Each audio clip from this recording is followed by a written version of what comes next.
Hey everybody, welcome to Way of the Dad Live, Stripe Stream number 6. Uh we've got a bunch to talk about tonight, that's for damn sure.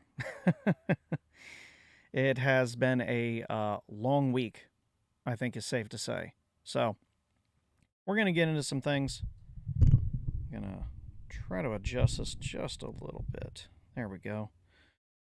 Feel like it's right up all up in my grill here. So, okay. All right, so welcome back. Um,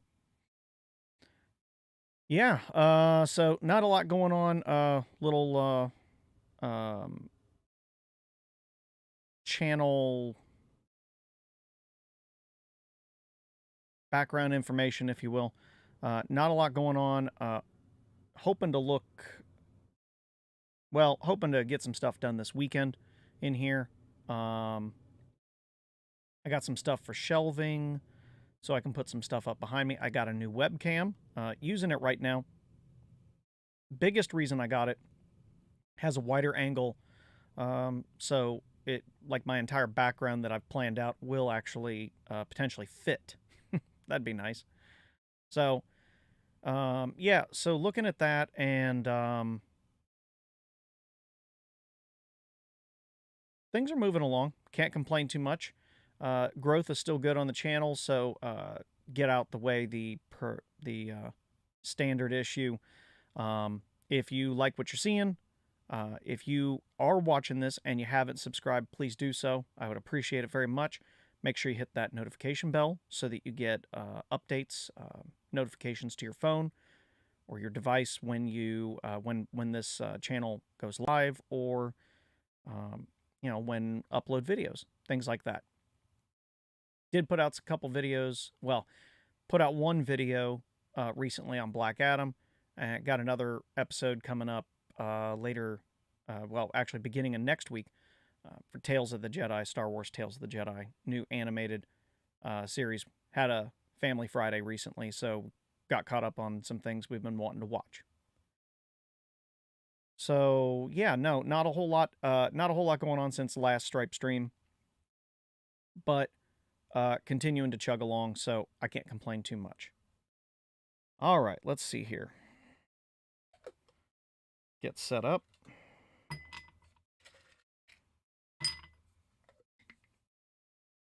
Because Dad's drink of choice tonight is more necessary than usual, because that Monday night game sucked.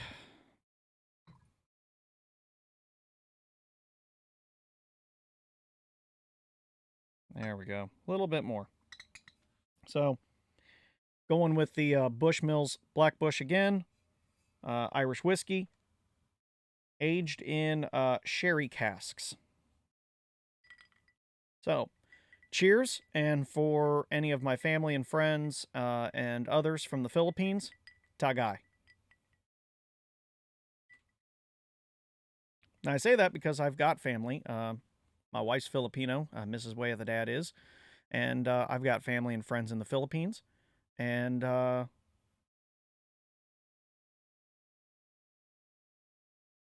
want to try to, I miss seeing them. Saw them a few years back. It's, of course, quite expensive and quite a long plane ride to go to the Philippines, literally on the other side of the planet, at least from where I'm at, here in the Midwest area. But yeah, miss them. Don't get to drink and eat and enjoy very often with them. So, you know, hopefully I can get back there sometime. Eventually, it'd be nice, but air travel being what it is, and of course, plane tickets. I don't know if anybody's noticed, price of things hasn't exactly went down at all, so that's a problem, right? Okay. All right, we got stream's doing okay, I guess. Everything looks good. All right. So let's get down to this. Real quick before I drop into this, If you are listening, if you listen in, you want to drop in a comment, whether you listen live or you listen after the fact, anytime you want to drop a comment, I try to do my best to have good information in front of me, but some of the information isn't perfect, or sometimes the information changes, and I didn't get the change. I didn't see where it changed. Somebody's status or something like that. Might get a name wrong. I try not to, but unfortunately, this is not my day job, so I don't have as much time as I'd like to be able to sit and peruse through injury reports and things of that nature. But I do try to follow our team, and I try to be as up as I can on what's going on with some other teams, especially the ones that we're going to be playing. Um, so, oh, I Monday night was um, was a night that started off really well. Personally speaking, uh, you know, went to work. Work day went pretty well. Got home, got things done in time. Got things ready for trick or treaters. We had trick or treaters coming around right around 6, and it's almost hardcore. Right at 6 o'clock, you got people, you know, you know, kids, teenagers, whatever, looking for some candy. And so we were able to get everything out there, and had a decent showing. Consider it had rained earlier in the day. Thankfully, rain moved out of the area, and about 7:30, 7:45, everything's pretty well over, and we hurried up, packed up, and went down the street to my buddy Dave's house to watch the game, and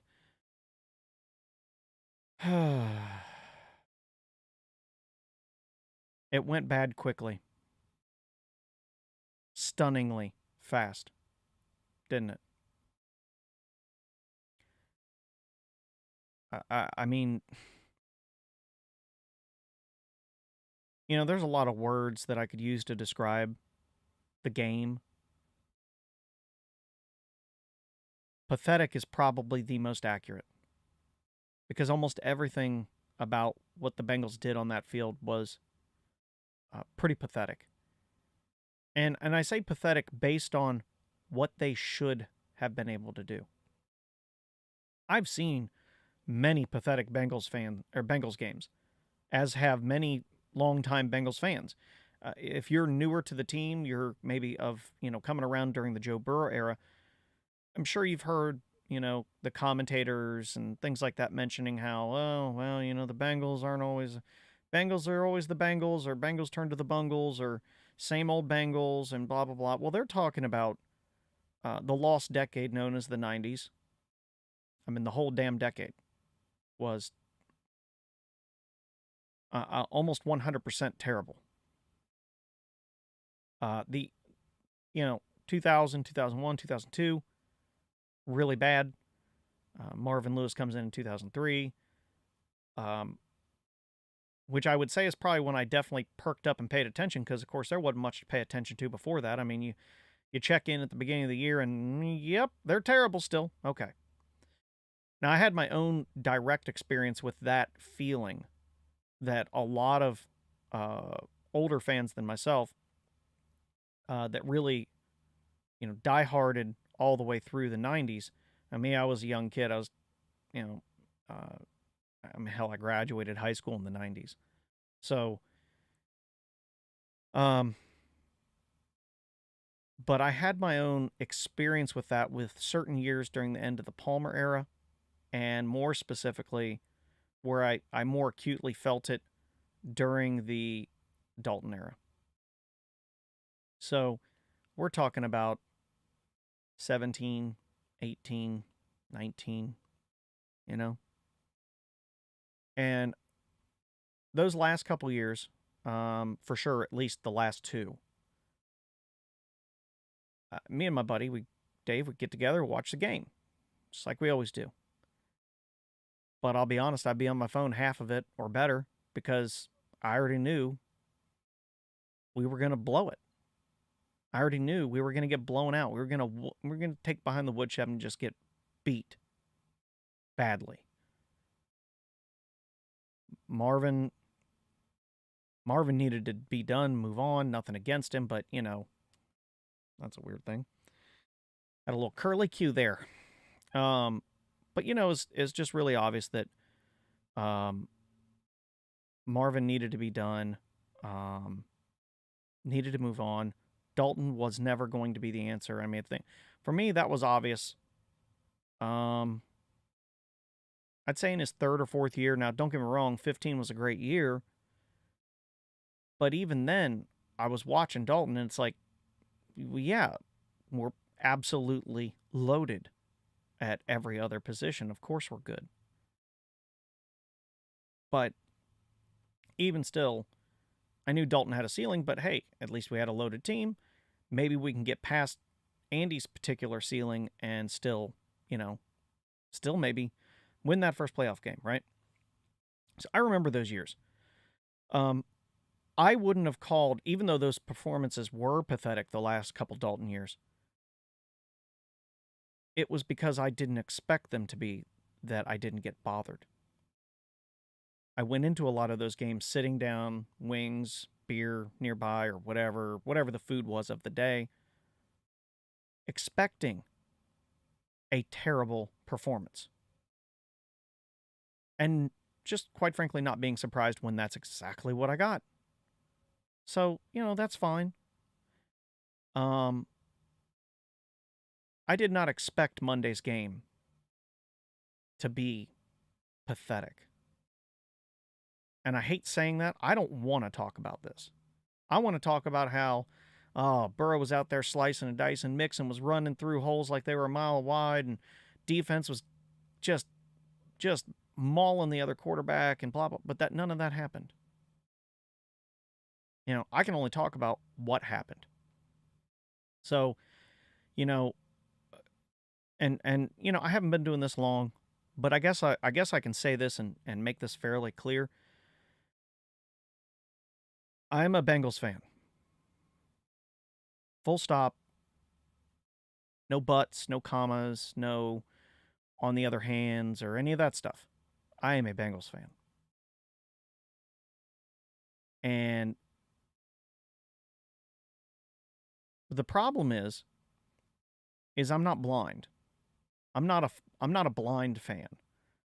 I'm not our boys are great all the time, even when they lose. No, sorry, won't do it. Will not do it. You're not going to get that from me. I will call these games as I see them, as they actually are. If they go out there and they tear it up like they did at Atlanta, guess what? I was pretty positive after tearing it up in Atlanta. Of course, look, Atlanta wasn't exactly going out there with, a bullet in every cylinder. They were firing some blanks out there. Thin as hell at this place and, mediocre quarterback at best. Jacoby Brissett is better than Marcus Mariota. I don't care what anybody says. I'm not saying he's an all-pro. I'm not saying he's going to the Super Bowl. I'm not saying he's a franchise guy. But he is better than Marcus Mariota. He has a better arm. He has better mobility. And Mariota's just holding place for them to try out Desmond Ridder or, I don't know, draft another quarterback next year. Whatever. But they had a good performance, and they really tore up Atlanta real good. So you figure, okay, we're going to bring that down a little bit. Jamar's out, okay. I'm thinking, this coaching staff knows that Jamar's out. They know that their passing attack will have to adjust and change.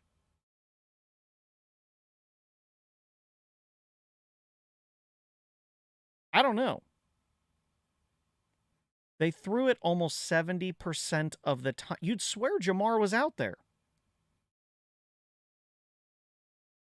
The hell were they thinking?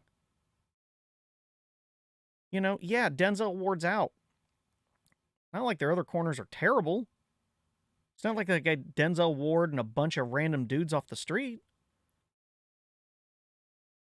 And then, not to mention, when Jamar's not out there, guess what? They don't have to plan a defense around him. T. Higgins is a great wide receiver. He is a great wide receiver. He's not Jamar Chase. I'm sorry. He's not. He's really, really damn good, but he's not Jamar. Jamar is not only great, he's also special.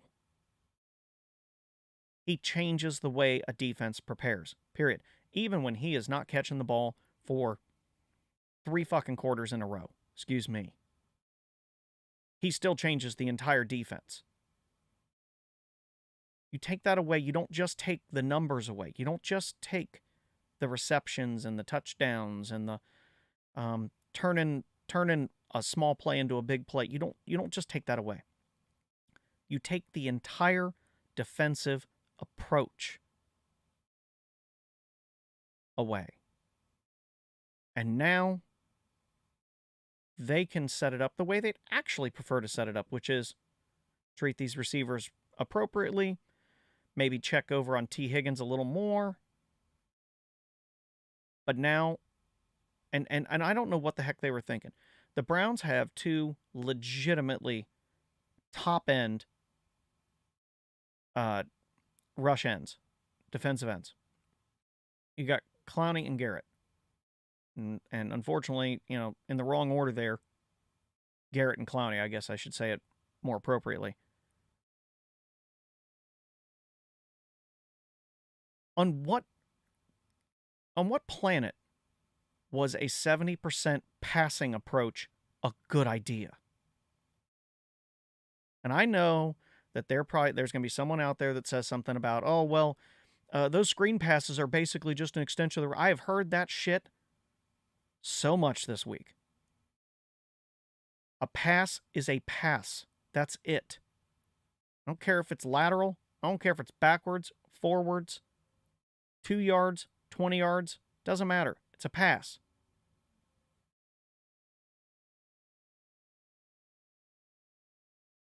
Their middle of their defensive line was dinged up something awful. You could attack that. And after that first tip pass, Garrett, here we go, going to say his name a lot today. Garrett tips that pass, and it gets intercepted. It's like a double tip interception. And it's like the Bengals were like, oh shit, throw away the plan. So I guess we don't need to, you know, well, let's just throw away the run plan if there was one. I don't know if there was one. Let's just throw that away. Okay. Yeah, that worked well, didn't it? Against a team that is exceptionally good at burying your quarterback in the dirt or the artificial dirt. Good job.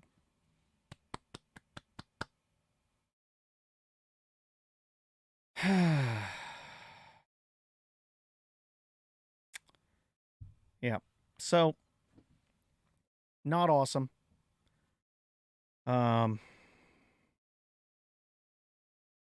You know, I mean, I got a list of bad here. I mean, I got a long list of bad. And unfortunately, the little bit of good I got to admit, it's good, but, you know, the O-line in general was not very good. They weren't all overall atrocious, but let's just, globally speaking, look at the whole O-line. Burrow was running for his life too damn much. Now, the middle of the line actually did okay. Karras and Volson and Kappa. They did all right. But La'el Collins out there, and he looks like he's hurting. He looks like he's not at 100%. He's dealing with an ankle and still dealing with that back, I guess, that was from earlier this year. I mean, I appreciate his guts for getting out there and still trying to do it, but that's every time you see Collins on the ground, you know, like just falls down, that's because his ankles, I don't know, God knows what. I mean, I don't know what the hell's going on with his ankle, but it's obviously not holding the big man up very well. But what was the most surprising thing was Jonah Williams was terrible. I mean, there's no other word for it. He was terrible. There were times when he had help from Mixon, and Mixon had the outside edge on Garrett, and Jonah, so he has the outside edge, and Jonah, instead of coming up here to help, so they can both, block, he overblocks all the way to the outside of Joe Mixon. The problem is Garrett never went there. Garrett went where Williams should have been, and since nobody was there, Garrett went straight on through. And that was just one. There were so many times I saw Jonah either badly under pursue or over pursue. I mean, and just terrible. And it's not like I'm watching. I mean, I know Garrett's really good. So, there's a little bit of chicken and egg on this one where it's which one was it because Garrett's so good or because Williams is so bad. But let's just put it this way. Garrett looked amazing. Williams looked bad. Terrible. Like bad enough that you're thinking, you're Duke Tobin and you're starting to peek over what left tackles are coming out this year and which ones are supposed to be in the first round, because you're thinking about it now.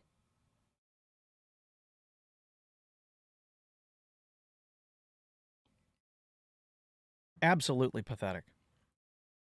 I mean, I'm not going to sit here and say I've never been a Jonah Williams homer. I've always thought he was good to maybe above average at times.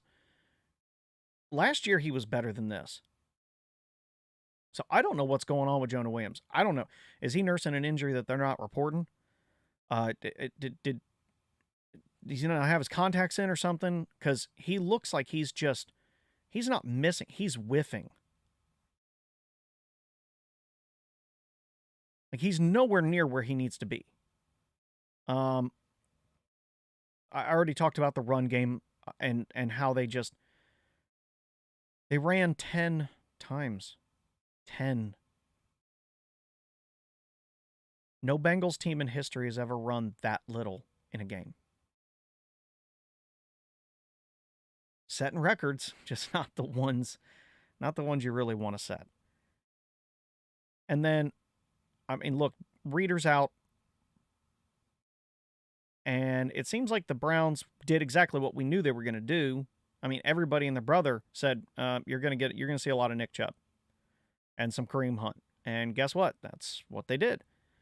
So I'm not harping on the run defense too bad because, well, look, they're not very good, and the Browns' rushing attack is real damn good. So let's be honest. That's what everybody thought they were going to plan to do. Thing is, the Falcons wanted to do that, and the Saints wanted to do it too. And how did you shut them up? By putting up points early, getting up on them.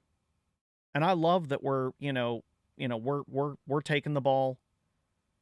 If we win the coin toss, we're taking the ball first. I love that aggressive, let's get out there in front of them approach, get points on the board, put them behind. I love it. Because quite frankly, with our run defense being this bad, you need to. But when you have a double-tipped pass that ends up getting intercepted, it sucks. Yeah, it sucks. Nobody likes it. But I don't know that you want to throw away your entire plan. And I believe they turned it into points, if I remember correctly. No matter how many windows I have opened up, I'm not kidding. A little behind the scenes. No matter how many windows I have opened up with information ready to go for me, I always end up talking about something that I don't have that information up for. It's annoying. Okay, let's see here. Week 8.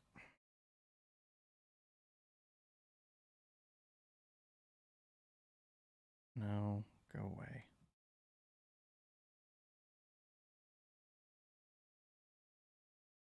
I don't want to see that. I don't need to see a replay of the damn game. I watched it. Good Lord. So painful. Every ounce of that game was painful.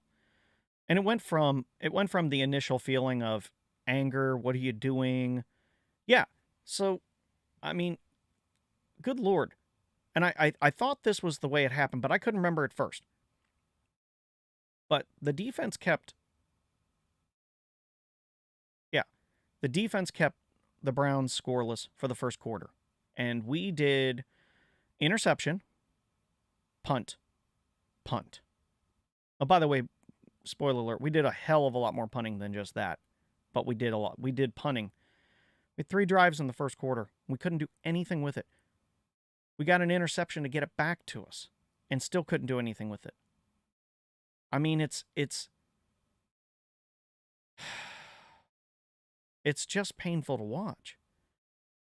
You know, and they missed their field goal. We got the ball back. And then for some odd reason, even though they didn't score any points, we just gave up on, and I know we came out swinging a little bit early. But this kind of defense, when you have 2 defensive ends who love to meet at the quarterback, I'll go left, you go right, let's meet in the middle. You know?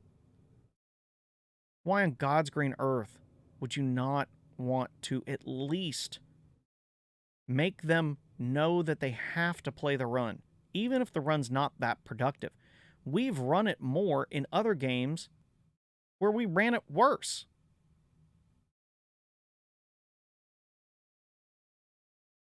The offense just looked so flat. I mean, they really did. You know, it's a weird thing to watch a game and kind of be able to perceive the energy of the game. You know, you watch one team and you watch another, offensively speaking, and you can see it on defense too if you're into that. You know, if you're paying attention that way. And the Browns' offense looked energized, dynamic, hungry. Of course, their proverbial season is, you know, on the line. They're backed up into a corner. You know, well, they put themselves there to a point, but they're backed up into a corner. So they're going to play more desperate. They're going to play more, what do we got to lose? And that's dangerous. When you're playing a team that has nothing left to lose. And that's what the Browns look like. Bengals, it looks like they forgot it, whatever the hell it is, when someone has it. They forgot it at home. They had no juice. They had no dynamic energy. They looked flat. I mean, the whole time I never saw where it looked like, oh, wow, they are humming. And you know, sometimes it looks similar, and especially if you watch stat sheets, sometimes you can be fooled into thinking, oh, yeah, well, they actually had a decent day. No, they didn't. No, they didn't. And if you watched, you know it too. Another little thing I wrote, scratched down. How the hell did we have 12 men on the field for an extra point? I think that was in the second quarter, if I remember correctly. Yeah, touchdown, and then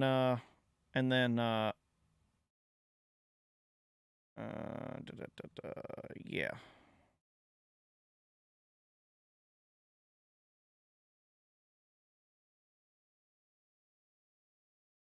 Yeah. I mean, the Browns weren't playing that good. I mean, you know, they fumbled, they punted plenty. We intercepted them, they intercepted us.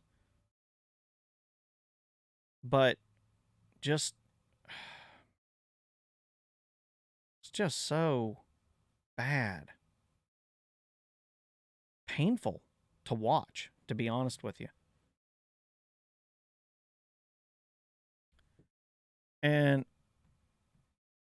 But that's one thing I noted was the Bengals looked lifeless. They looked like they had no juice, they no energy, or like they spent it all against Atlanta and they just had nothing left in the tank for the Browns somehow, even though they had an extra day of practice and, you know, and everything, knowing that you're going to be playing a team that knows you as good as any team in the league, better than most teams, save Pittsburgh and Baltimore.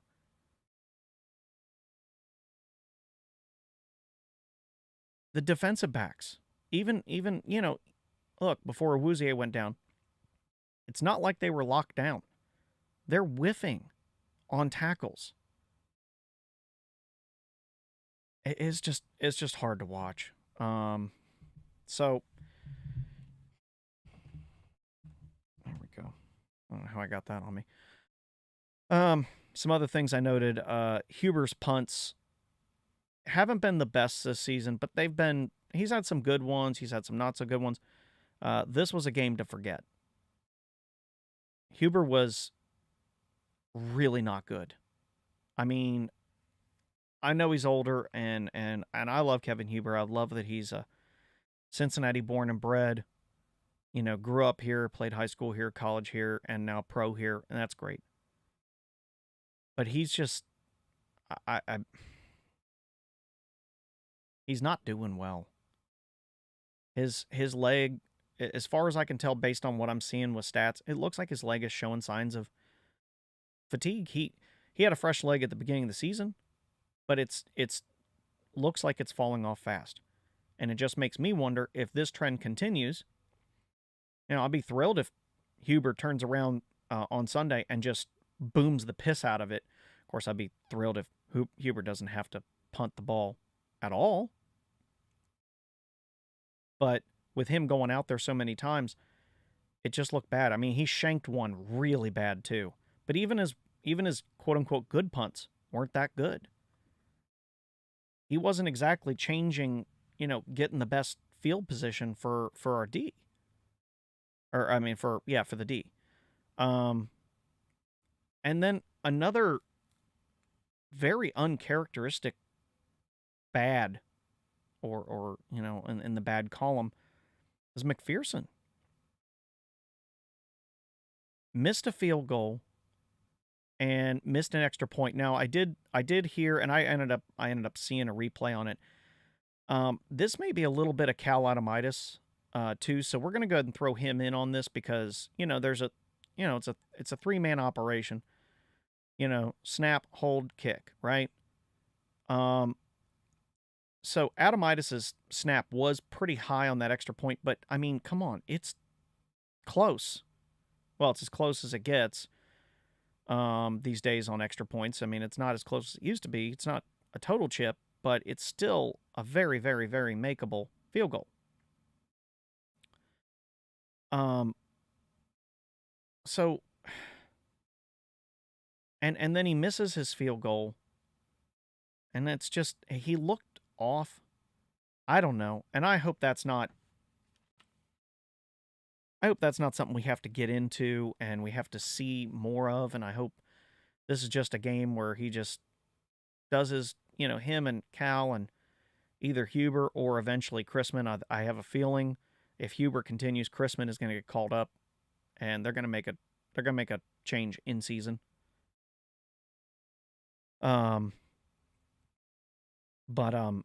Yeah, I don't know what's going on with McPherson. That was very uncharacteristic of him. That was really unlike him to be that off. I mean, and both of these were off from the moment they left his foot, as far as I could tell. I have to look back at the field goal, but the extra point was just, it went the wrong direction the moment his foot touched the ball.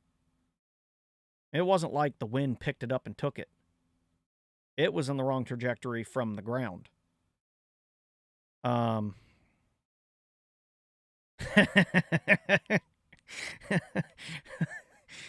Travis, you're something else, man. Travis says, I could punt better than Huber, and I'm missing something. LOL. Yeah.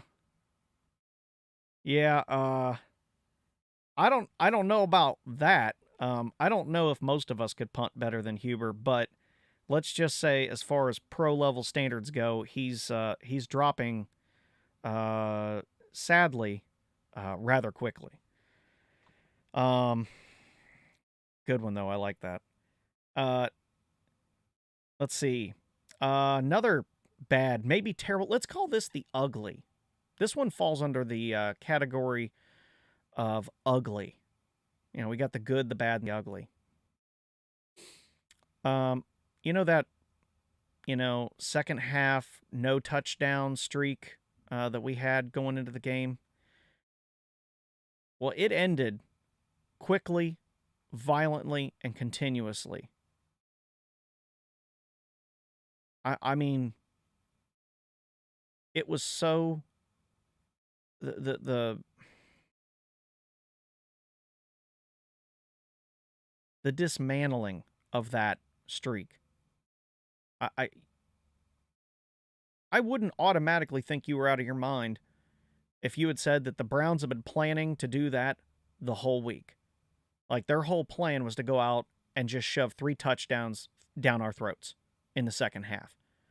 Not just end it, but decimate it, obliterate it, destroy it. Because that's what they did. And it was just got to the point where it wasn't even painful. I didn't even bother getting angry anymore. It's just I'm dumbfounded. I'm speechless. But to say all that though, I am going to give the defense just a little bit of grace because they do deserve it. Defense is out there. They're absolutely decimated from the run defense side of things. I mean, DJ Reader, there's not 2 of him around, and we don't have Tupou, and so now we're down to Tufele and rookie Zach Carter, and did I see Cam Sample out there? I think I saw Cam Sample out there sometimes, and Logan Wilson's good, but he's not always playing the run. Sometimes he's got to play the pass, so he can't always be there to fix it. And the defense still kept this team in it. We had every damn chance to score points and make it a game before they got it in the second half and just curb stomped us. Painful. Yeah.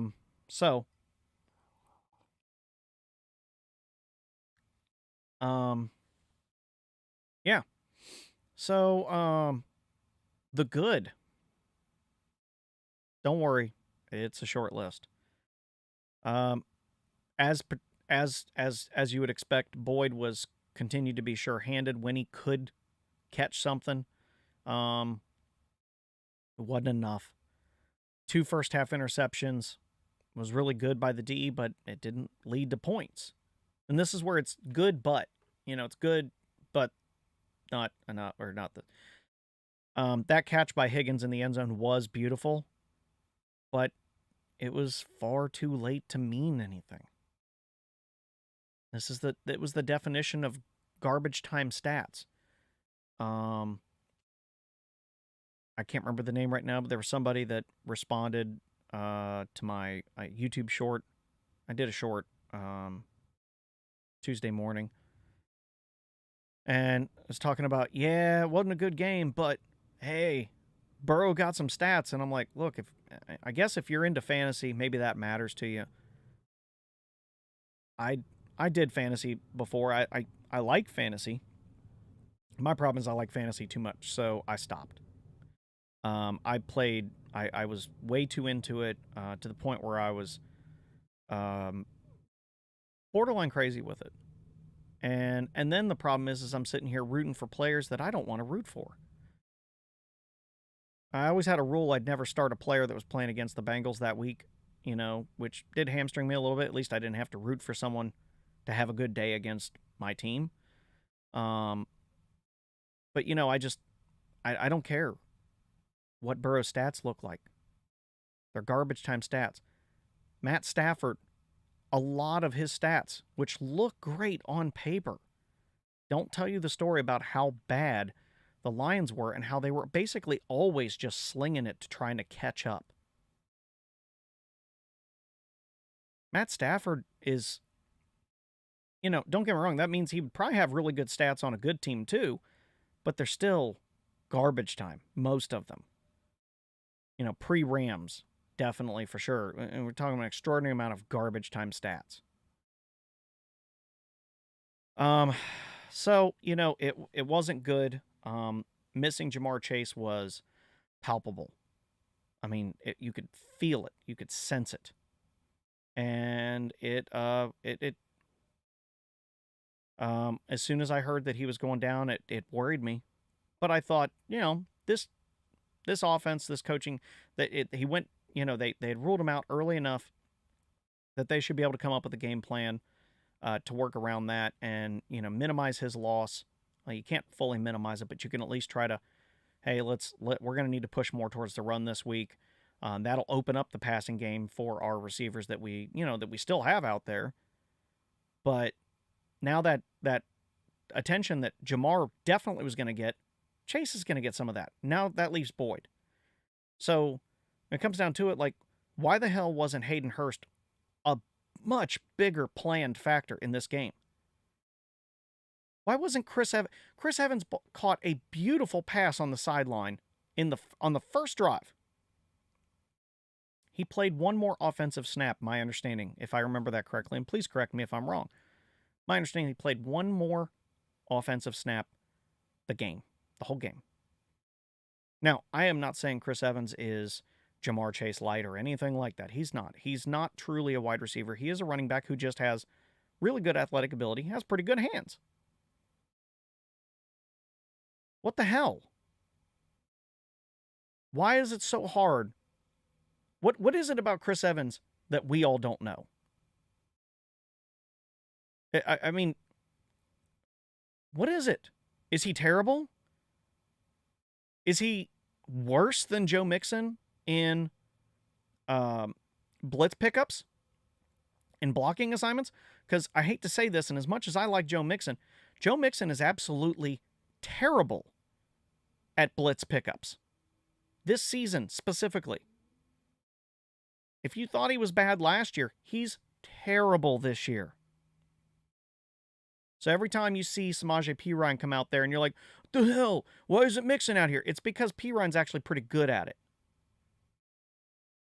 But then he's not nearly as dynamic of a runner. So now, you're just picking which one do you want. So is Chris Evans like, what is he, like a paper tiger out there or something? What's wrong with him? Why can't he play? And why can't they make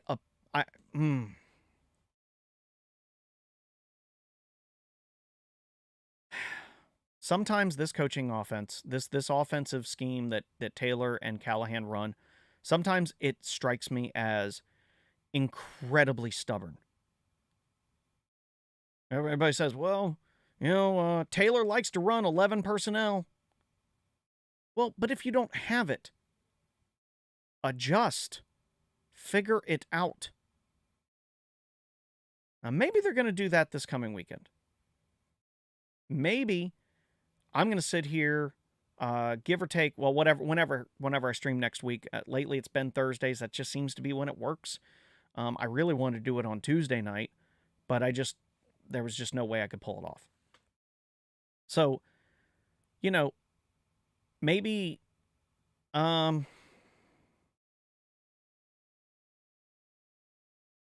maybe we're having a great conversation next week. And we're talking about, hey, they went out and absolutely spanked the crap out of the Panthers, and they just scored 50-0 and all this other stuff. And we all feel a hell of a lot better going in the bye. And believe me, I will feel better going in the bye at 5-4. But 4-5, come on. We all know that ain't good, right? We don't have to do the math to figure out that's bad. Is it season over? No. But if you look ahead on the schedule, it's it's really not good. So, and then I'll touch on this briefly because there's literally nothing to talk about. Now, I know a lot of people really wanted the Bengals to do something at the trade deadline, which was literally the very next day, 4 o'clock the next day. Problem is they only have $3 million in cap space, give or take a little bit, but about $3 million in cap space. They have one of the smallest amounts of cap room left. Now, that doesn't mean you couldn't pull off a move, but it means you would have to do more of a guaranteed deal so that you pay more cash up front and your cap hit is lower. And I am not an expert in cap mechanics and things of that nature, but I do at least know that there's ways to minimize your cap hit, and it's usually guaranteed money cash up front, signing bonuses, et cetera, et cetera. But I don't know how much they tried to do. I assume they tried to do something, but the deal wasn't there, or the other team wanted way too damn much. You know, I don't know. But they did nothing at the trade deadline. They signed, they traded for no cornerbacks. Considering we lost Chidobe Awuzie for the rest of the season, and I know it hasn't been officially announced or something. Someone said that. I think it has been by now. I mean, hell, Awuzie has already come out and had an interview with Cincinnati Bengals Talk, James Rapine. At least I think it was with James Rapine. I saw it on their channel anyway. So he's done for the season. That means we have a hobbled Eli Apple. Yep, let that set in. Marinate in that one for a minute. Eli Apple, everybody's favorite cornerback in all of Bengaldom. Yeah. A hamstring hobbled Eli Apple. Okay, great. Rookie Cam Taylor-Britt.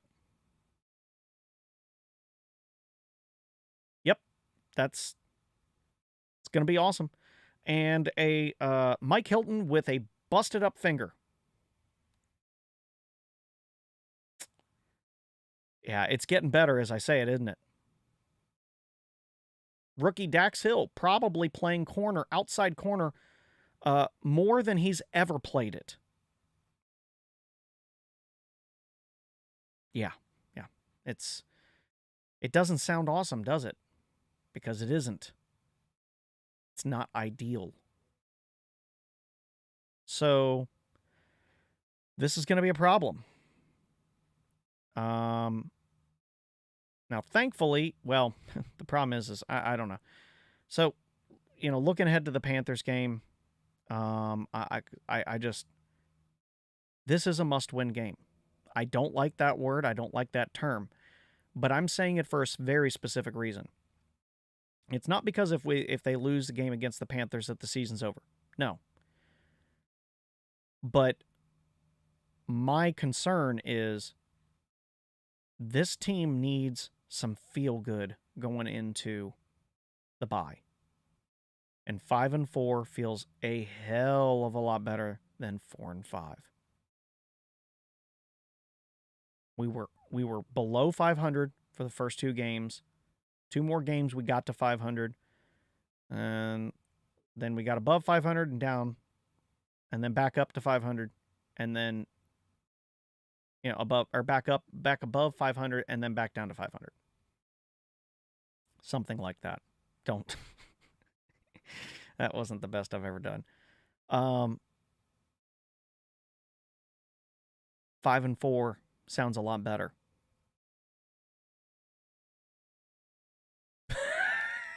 Travis, you're killing me. It's going to be okay. Pac-Man Jones is on the way. Oh, gosh. I am glad he is only going to be ruler of the jungle. Pac-Man was love-hate. Loved him someplace, hated him others. So,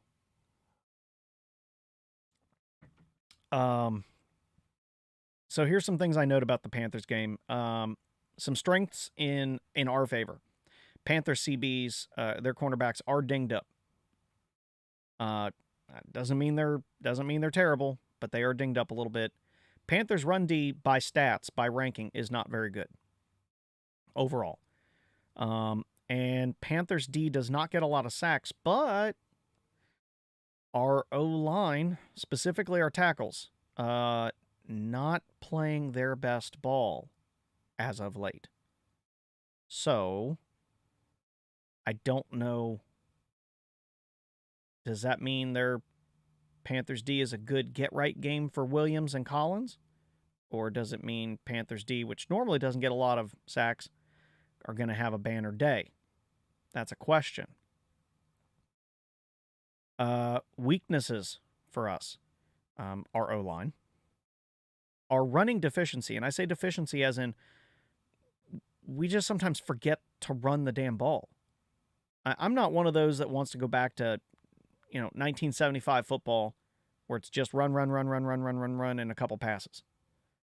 But even when the running game isn't really working extremely well, if you don't run the ball, the defense will just continue to pin their ears back, and our tackles might need a break at some point.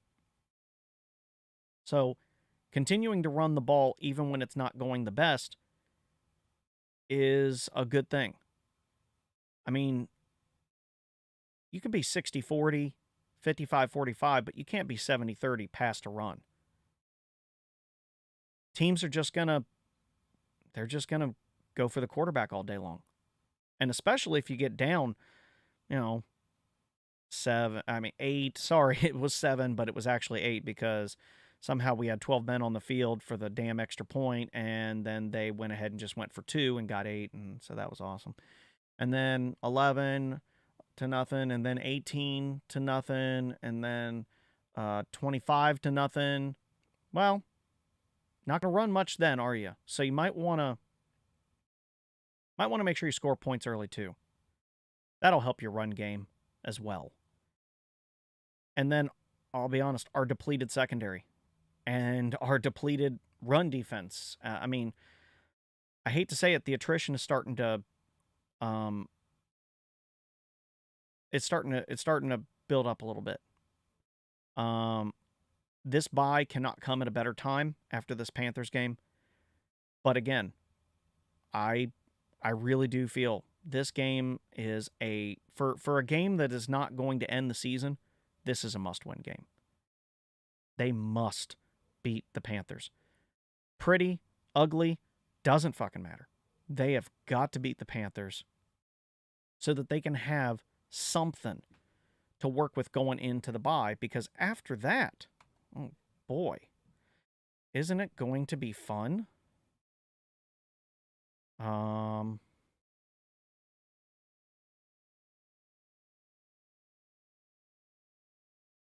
It's gonna be real awesome, coming out of the bye, and we get the Steelers where they potentially have TJ Watt back just in time for us again.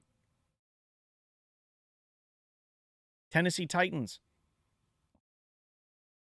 who may get a little juice in them after Malik Willis starts. Maybe not. Maybe he's not the answer. I'd prefer he not be the answer because I'd love them go back to ho-hum Ryan Tannehill. Then we get so we're on the road to start, on the road against the Steelers, on the road against the Titans. Back home, and we get the Chiefs, who are about as red hot as humanly possible right now. Look to be possibly, they're competing for the number 1 spot alongside the Bills. And then we get the Cleveland Browns here again, just not that many weeks later. And then we go to play Tampa Bay, and I don't know what Tampa Bay is going to do, but there's a decent enough chance because it's Tom Brady, so let's just assume he's going to do things he does until he doesn't. There's a decent chance they're going to figure it out, and they're in a terrible division, so they are not out of this. No matter how bad their record is, their division could win it they could win their division at 8-9 based on how everybody else is in the division right now. New England Patriots, some signs of life. They're not world beaters, but they're not a team you can just, look out on the calendar and just put W. Then we get the Buffalo Bills here. Oh boy, great. I guess we're just hoping and praying that the Buffalo Bills have already locked up the first spot. Based on how we're playing right now. In 2-3 weeks, maybe we've racked up a string of wins and everybody is feeling better, talking better. And we've got that juice, we got that momentum. that swagger, whatever it is. But I'm just saying the amount of highly winnable games, I guess we're hoping the Tennessee Titans don't really take off with Malik Willis. I guess we're hoping that TJ Watt needs one more week. Hoping the Browns maybe fall flat on their face the next 2 or 3 weeks and they're actually out of the, their season's pretty much over by the time we see them again. Hoping that Tom Brady doesn't, Tom Brady and the Bucs don't figure it out. What? Hoping that the New England Patriots are on their fifth string quarterback? I mean, none of these games are like, yeah, this is going to be good eating. This is going to be feast. No. The easy part of the schedule is already over. That's the worst part of this. That doesn't mean I don't think this team can win. Don't get it twisted. This team can win. They can beat the Steelers. They can beat the Titans. They can beat the Chiefs. We did it twice last year. That doesn't mean anything. Last year's last year. But this team can beat other teams. And they can go toe-to-toe with the best teams. But you also have to be able to figure out how to handle your division. And right now, one of the biggest goals on this team's mind needs to be get back to 3-3 in the division. That means go 3-0 the rest of the way in division. So that we can eliminate at least the head-to-head tiebreakers in the division.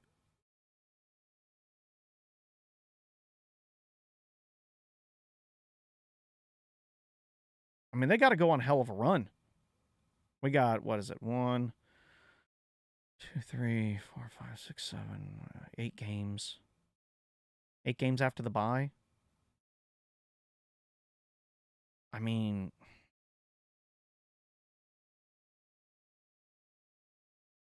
got to go, and this is assume we go in 5-4 to the bye. We beat the Panthers and we go in 5-4. This team has to go 5-3 the rest of the way, minimum. Obviously, 8-0 is great, and we will all be singing praises and having all kinds of good times here in this area and wherever Bengals fans are. We got to go at least 5-3 to be in the playoffs. That's not even to win the division, because unfortunately, as bad and as tough as our second half of the season is as far as strength of opponent, the Ravens damn near have the path snowplowed for them already. As of right now, I mean, this will change, of course, but as of right now, they do not face a single team that is above 500. That's not good for us compared to them. So I'm not, going to be sitting here being negative Nancy about it or anything like that. I don't know why Nancy's are always so negative. Probably because it rhymes. But I'm trying to be real. And this team is capable of it. They are capable of getting their shit together and going on a hell of a tear. But between this game here and the bye week, they need to figure that out. They need to find it and just ram that puppy into gear if they have to. But they need to start stringing out some wins. And I don't care if they're pretty or ugly. Does not matter. Couldn't care less. As the great, one of the great wise men of our time, Dominic Toretto, once said, "Winning is winning." Oh, God. That's a cheesy movie. But as deep as that is, it is true. Winning is winning. And if you win by a point, you win by 3, you win by 30, doesn't matter. Just win. And this team needs to figure out how to do that. And they're going to have to do it at least the next at least this Sunday against the Panthers without Jamar Chase. The only thing I can think of that they did not put him on the bye for, or on the IR for, is because it would have meant that he wouldn't have been able to come back until the Kansas City game. So now that means that they think that he's either going to be available for the Pittsburgh game or the Titans game. Otherwise, they would have just put him on IR. So they must feel something good enough that he can 3-4 weeks, not 3-4 games. So obviously, I'm hoping for a speedy recovery for Jamar Chase. I'm hoping DJ Reader is ready to go after the bye. I'm hoping that this bye it couldn't come at a better time right now with the dings and the dents starting to really rack up. We need to get some people healthy. Might help them, give them that time to evaluate whether it's time to call up Drew Christmas and move on from Kevin Huber. I hate to say that, but Huber's not been good. I mean, it's visibly obvious.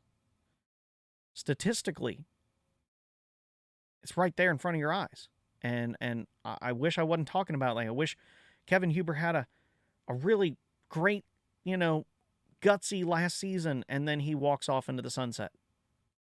It does not look like that's going to be that way. So my predictions. Jesus. This one I have very little go on with this one.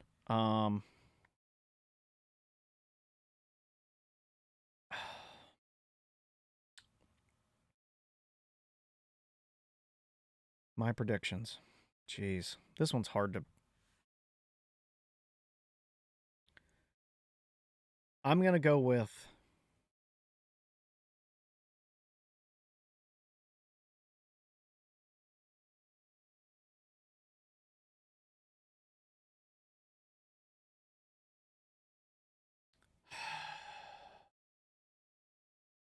$21-18. I'm going to go 21-18 Bengals. These Panthers, they're not dead. They're not even dead in their own division. That's the thing. Don't let that 2-6 or 2-5, whatever the heck their record is. I can't remember right now, and I can't see it, and I'm tired of looking for it.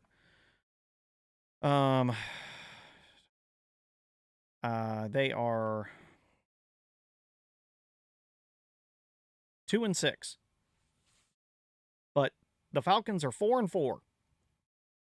Panthers are not out of this, believe it or not. The Falcons could fall off. Injuries decimate. Panthers go on a small run. They've got this a little bit of juice in them now because they've got the interim head coach juice. So they're not out of it, and they're playing to win. They're not playing for draft picks. They're not playing for positioning. So, yeah, I'm going to go with 21-18. I think the Panthers will play hard. I do believe, because as much as I've just ragged on the coaching staff, one of the things I have to give them credit for is they usually respond pretty well to a loss, more often than not. And I believe they will figure out how to do that. They usually do a decent amount of self-scouting, and maybe the short week doesn't allow anybody to sit and linger on the Browns lost too much and just get down to business real fast. So I think the Bengals will win, but I think it's going to be a tough game. So there it is.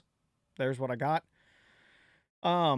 Okay, so wrapping things up. Again, if you are watching this live or after the fact, I don't care which, I would I ask you to subscribe if you like what you hear, if you enjoy this. If you keep coming back and you're not subscribed, please do so. Hit that notification bell so you can be notified when I'm going to stream. I'm posting in the community post tabs now, so I'm trying to give people heads up when I'm going to stream or when new videos are going to be dropping. I'm going to work on trying to come up with some polls. I might do a poll about whether we think the Bengals are going to win or lose, or something like that. I don't know. Um, but I would love to. I'd love to have your subscription. It helps this channel grow. It helps me to eventually be able to put more time into this and do this more. Um, but I'm very grateful for everybody who has subscribed already. Keep watching and share the videos on your social media. It helps this channel to be seen in the algorithms, helps push it up, and it shows YouTube that people are watching. So, hoping to get some stuff done this weekend on in the studio here. I'm still got to try to figure out my sign box. It's like a lighted LED box. I think I'll make it. Um, I will actually post on the Facebook page. I will actually post. I've got a proud dad moment. Me and my son, we built we put together a project for his school, and it turned out really well. I'm really happy with it, and I was able to slow down and teach him um, not only how to do things, but why we do things in the order we do them, and why taking the time to plan out your project is so important. It minimizes your mistakes and things of that nature, and I can go into that more in depth, and maybe I'll do a quick recording on that, the importance of teaching. Anyway, so but I will post the pictures. We did a scaled up Lego brick. It turned out really well, and we scaled everything in millimeters as much as we could because that's where the actual measurements are at. Like they're always in millimeters, because of course Lego is not American. It is it's European for sure. I'm trying to think where exactly it comes from. Um, I cannot remember. I almost want to say it's a Scandinavian country. Is it Norway or Finland or Sweden? I can't remember which. I want to say it comes from there. Anyway, I'm sure someone will let me know. But we upscaled it, 15:1 scale, and we did everything in millimeters as much as we could. A couple things we had to do, and we had to convert to English measurement, or American or standard or whatever the hell it's called. Um, just because a couple things I had to get, they don't measure in millimeters, so we had to get really close. And but yeah, it turned out great, and hopefully he'll get a good grade on it. But his teacher seemed like he was pretty impressed with it, or pretty happy with the end result. And so yeah, I'll post some pictures on the Facebook page there of that. Um, but in the meantime, um, I'm gonna sign off with another cheers or tagai. And until next time,